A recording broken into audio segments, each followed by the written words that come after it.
Alright, hello and welcome to another Devstream breakdown. So, we got a lot of fucking information today.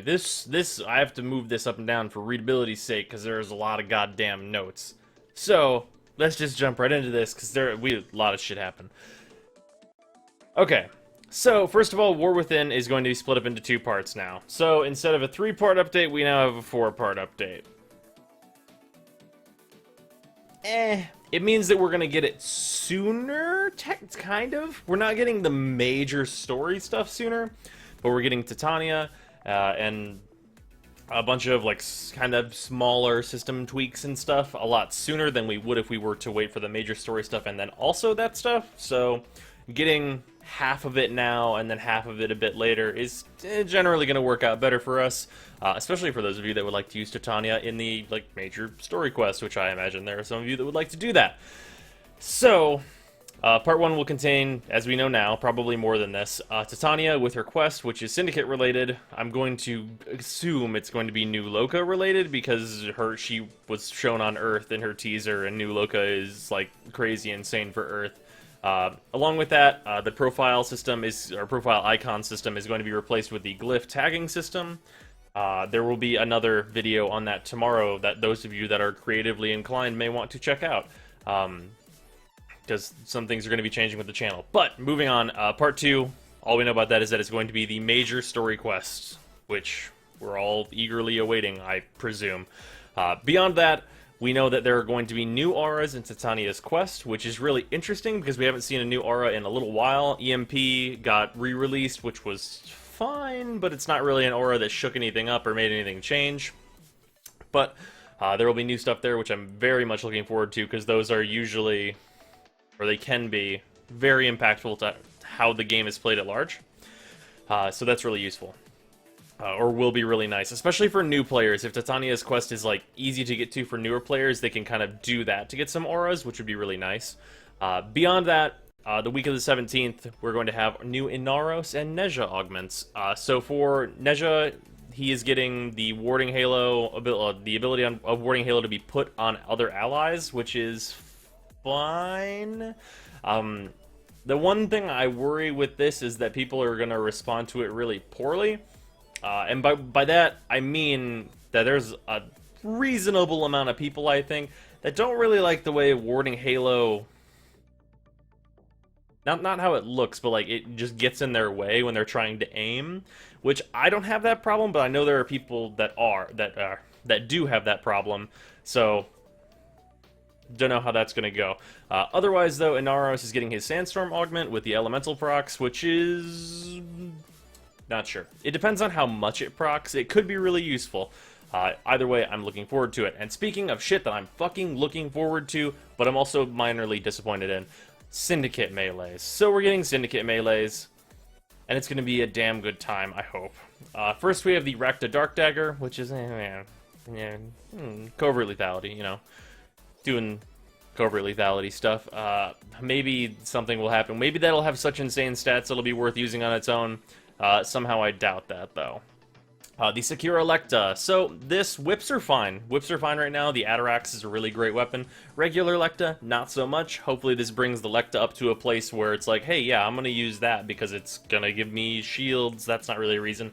But it's got good stats. Stats exist. Also disappointing, the Heliocore Suda weapon.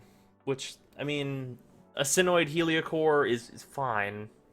But I was hoping for something a little more unique. The good news about this is that the Heliocore is already a decent weapon, so a stat upgrade to the already, like, pretty good Heliocore, it's like a slightly downgraded Fragor Prime, means that it'll probably be really fucking good, because it's also going to give you energy.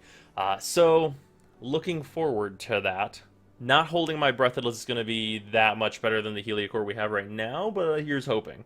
The Telos Boltace, which is totally fine. That's what was anticipated, and that weapon's not used very much. I anticipate that weapon will be very fucking good.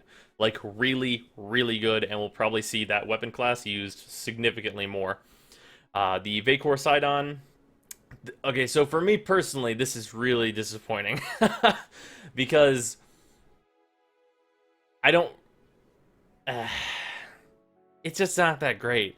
Like, whenever, I feel like, depending on the stats, of course, but if you were to give me a special version of, like, the Bolt Ace versus the Sidon, we already have, like, good pole arms that do good stuff, so I suspect the Bolt Ace is going to be significantly better, and they have very similar procs. So, how that goes is kind of up in the air.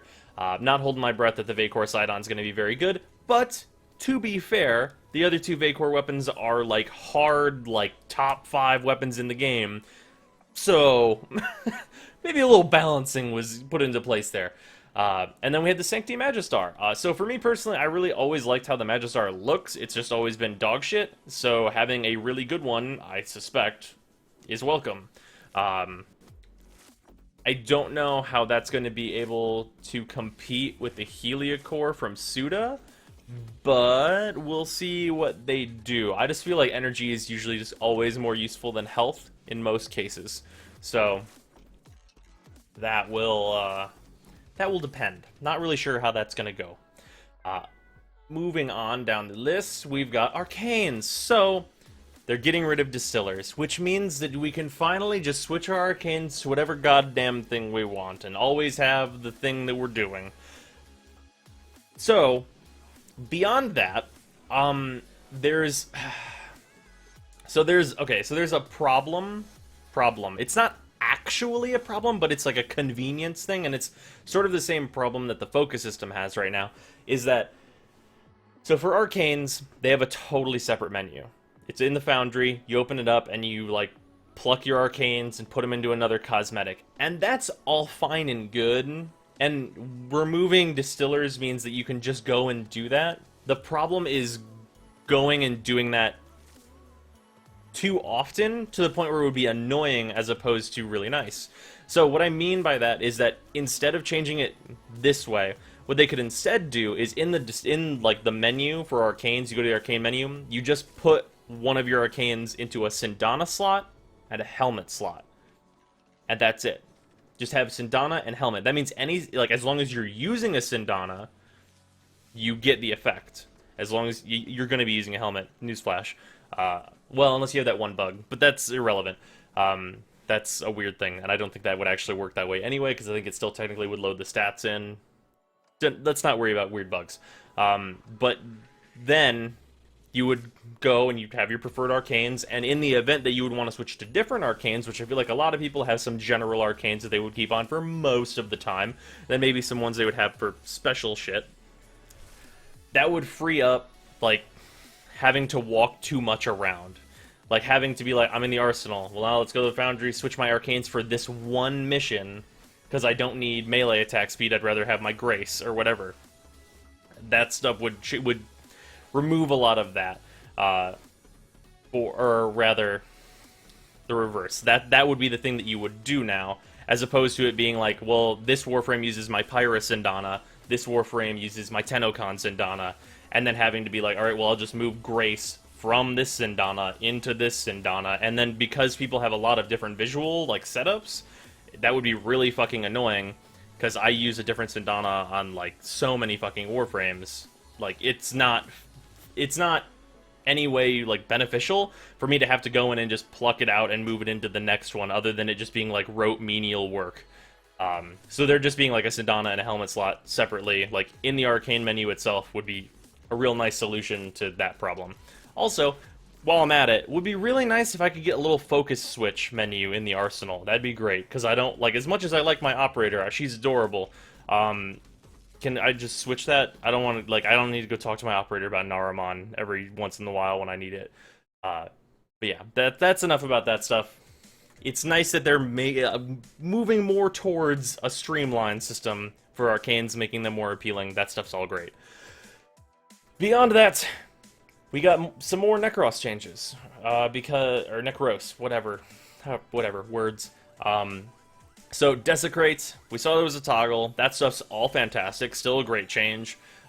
Beyond that, there have been changes to Shadows of the Dead to kind of coincide with that and make him less duration focused. And health orbs from his Desecrate are no longer 100%, so that you're not just like flooding the land with red orbs that no one can pick up because there's so damn many of them. That may get nerfed further than what we saw already in the stream, which is fine, because you shouldn't need that many health orbs. You know. So, lots of changes. Many changes on Shadows of the Dead. So duration is gone, which is interesting. Duration is gone from it because of the aforementioned Desecrate changes. So the thing with that is that, duration there needs to be like a recall then, because it usually, if you're moving around a lot, and this might just be like a weird thing, and maybe they just need to make the shadows like teleport to you after a certain distance, like the rescue targets do sometimes. Them keeping up with you is of the utmost importance for a Shadows of the Dead build, where you would be using that augment. And beyond that, there's a new cap that's lower. They still definitely need to keep it so that the Shadows of the Dead augments can still get you to like 95% damage reduction, because that will make Necros very hard to kill, which is what you would want from that augment, is for it to be quite good and worth a slot. So as long as the new cap keeps in with that, that'll be fine. There's also enemy filtering, which I have very mixed feelings about. They said that it's like a weighted system where you'll summon enemies like that are the stronger ones. So if you kill so they showed a cap of 8, and that's too low. If it can't be modified by strength. If it can be modified by strength, that's actually totally fine. But okay, so if you have 8 and you kill 8 Lancers, and the 9th enemy you kill is a like Bombard. If the Bombard is weighted more, it would like move to the front of the list, and then you'd have 7 Lancers and a Bombard. Then you kill a Heavy Gunner, and the Heavy Gunner replaces that. You have 6 Lancers and a Heavy Gunner and a Bombard. So the weird thing about that is that I wish I could customize which ones are weighted when, and which ones have like super heavy weight, and which ones like are basically nothing. Because for me personally, and I know that everyone has different preferences, which is why I would kind of want this system, is some people want Ancient Healers. Some people want Shield Drones. Some people never want Ancient Healers and never want Shield Drones, and they really actually like a lot of Elite Lancers. Just shoot dudes. Some people really like Butchers in their swarm, because Butchers have good DPS. There's so many little variables about what someone could want to summon, that them being incentivized to not kill high priority targets for the rest of the squad, like Bombards, because they want a swarm of Butchers, would be really bad. So maybe, I don't know, it would require like a special menu only for summoners, which I would really fucking like, I'll be honest. I think that would be, it would make Necros better, like by a lot, if you could choose like your ideal squad that you're summoning, and then it will fill that in if it can when you kill those enemies. That would be really nice. Beyond that, other changes, recasting will heal your shadows that are still around, which you can just cast at any time. That cast, whenever all your shadows are there and you cast it, it's a super fast heal, very, very quick. If you did it with natural talent, there might not even be an animation at that point. It's very, very snappy. In general, it looks faster, and then adding new shadows to your swarm, and apparently these shadows are going to have higher survivability now, so that seems awesome. Good changes all around for Necros. I thought we had seen the end of the changes for him with Desecrate, and I was kind of disappointed. These changes to Shadows of the Dead may make him quite a bit better. I would still absolutely like to see more changes. Specifically, making Soul Punch do more for him and kind of work with all 3 of his abilities. That would be really nice. But, moving on, we've got some Tennogen stuff. So, there's a new wave coming this month on PC. When exactly? Don't know. But I'm excited for that. There's a lot of stuff in there that I'm probably going to just be like, alright, well, here it comes. Here it is. This is just give me equipped. There it is. Let's just do this. Okay, so beyond how much I want that stuff, so for a long while they talked about it being eventually for Plat on PC, and it has turned out that that is actually kind of too difficult, and that is a huge undertaking that is not realistic. So those items aren't going to be for plat on PC anytime soon. Or probably never. That's kind of what was said on the stream, which is pretty disappointing, but also understandable with how the Steam market works. There's not a lot to be done. In other news, there are some things coming to consoles that I imagine will be for plat, depending on how those deals worked out. So, maybe that stuff on console won't even be for plat. Who knows how that shit's going. Anyway, the list is there. The Jatuk, the Nisara, the Rhoda, the Mesa Falcon Helmet, and the Hagoromo skin from Hatsusan for Zephyr. That stuff is all going to be on there. For quick reference, the Rhoda is the circular one with the drapes. The Nisara is the one that I use on Excal for my Why Would You Use builds. Mesa's Falcon Helmet is the Mesa helmet that I used if you saw my most recent one of those videos. I have never shown the Hagoromo Zephyr skin. That one's pretty cool, though. If I played Zephyr more, that would probably be like the thing that I would use. I would definitely pick it up. And I don't remember what the Jatuk Sindana looks like, but those are like really popular ones. Really nice to see the Mesa one in there. So enjoy that, console, whenever you guys get it. That should be a little later from now. Also, super surprisingly, there are going to be some things that are new in Lunaro. I don't think anyone saw that coming, but sure. I mean, I'm down. So there's going to be a pass button dedicated, which we've needed for a while. That's gonna make that way easier. And then keybinds that are just like completely separate towards Lunaro. That'll be useful in some cases. A new arena that has like a different goal setup that look kind of interesting. The Arcata is going to be in PvE. Its stats were super not final, but that sounds super fun, so whatever. And then we got gameplay with Titania. And it looks... How do I want to say this? It looks like they... This is going to be kind of weird. It looks like they kind of took a lot of the ideas out of Equinox and then just made like a way more coherent frame with it, if that makes a lot of sense.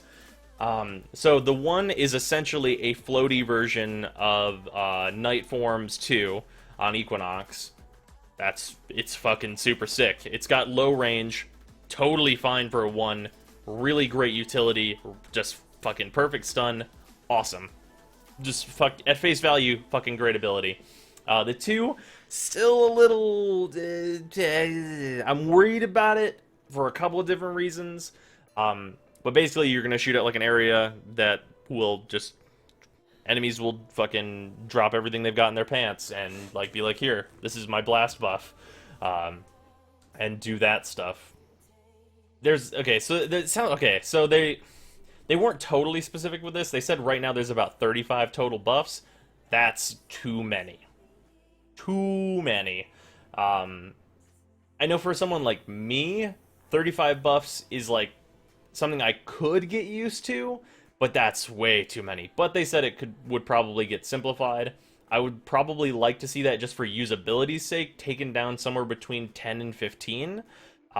Just so that it's not like a huge shit show whenever you're just like, what does this do? What's the green gummy bear taste like? Let's just fucking do this. Like, that stuff. Like, just having the top of your screen just be a row of a bunch of different buffs that you're like, fuck it, man, I have no idea what that says. But that's... I think the ability will be good, but how it's implemented to make any kind of goddamn sense is to be seen. It seems interesting. Other than that, Lamplighter seems really not final. It seemed like it was still going through a lot of different changes. Basically, you mark an enemy as a lure and it levitates them, and they have like a glow that brings in enemies around them, and then the enemy that you lamplight becomes invincible, and you can move them around, kind of like by meleeing them or shooting them or doing whatever. The range on it seemed kind of low, but I feel like whenever it's final, it'll be worked out and be a really, really nice 3. Not super worried about it. Probably going to be the weakest ability in her kit if I had to take a guess, though, as from what we saw right now. And then we've got Shrink. So, We found out this has a melee, which seems really powerful. The melee can be used with Naramon in the current format. That could be changed. Rebecca says something about that potentially being kind of nerfed out of her 4, because that's pretty damn strong. She has her primary machine guns. Both different weapons scale with the different mods, which is really cool. Depending on the crit stats of her melee, she's got like old Arcwing melee where you can snap from enemy to enemy. So depending on how range is attributed to that, if you use prime reach on that, you might be able to get some like really, really crazy enemy dashing. That could be really super fun. And then she has like a 50% chance of like, so she's like a 50% modified hit chance for enemies. And the way that that affects enemy accuracy is some real fucked up math that I won't go into. Basically, she's a lot harder to shoot. Because the way that enemy accuracy is calculated is fucked up and crazy, and it's not usually worth going into. And also, she can cast all 3 of her other abilities while she is in her 4, which is fucking great. Couldn't have asked for anything more. I think Titania is probably going to be another A-rank Warframe, just based on what we saw from that. Also, thing I forgot to mention, her passive is a 25% better bullet jump, which is fucking crazy, because especially if you can combine that with, like, Firewalker, Titania is going to be so goddamn fast. And then beyond that, whenever she bullet jumps, she leaves a little, like, area for her allies to also be able to get really, like, nice bullet jumps from, which is going to be cool, and probably confuse a lot of people the first time they see it. Whew. But yeah, that's a lot of stuff. It's a whole lot of stuff. But yeah. It's all fucking great. I mean, like, pretty much everything here is just, like, great shit. Like, the Tenogen stuff not being for plat on PC, that's disappointing, but I understand it's total, like, it's not really something they can just, like, flip the switch and be like, yeah, it's for plat now. We've got all these business deals worked out, so it's reasonable. Everything else here, though, is just, like, improvements. It's just all great. The fucking things we've been waiting for a long time with Syndicate Melees. All of it's fantastic. And that's Devstream 78, and I'll see you guys tomorrow.